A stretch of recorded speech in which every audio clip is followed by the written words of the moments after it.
লক্ষ্মীপুরে এক প্রবাসীর স্ত্রীকে অস্ত্রের ভয় দেখিয়ে ধর্ষণ চেষ্টার অভিযোগে হৃদয় ও নাহিদুল ইসলাম নামে দুই যুবককে গ্রেফতার করেছে পুলিশ।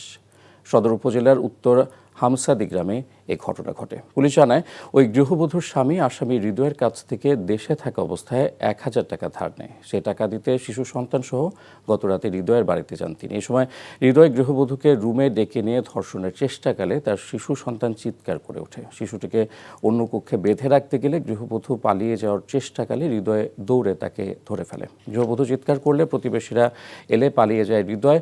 ভুক্তভোগী নারী হৃদয়ের বিরুদ্ধে সদর মডেল থানায় মামলা দায়েরের পর রাতেই অভিযান চালিয়ে হৃদয় ও তার সহযোগী নাহিদুলকে গ্রেফতার করে পুলিশ।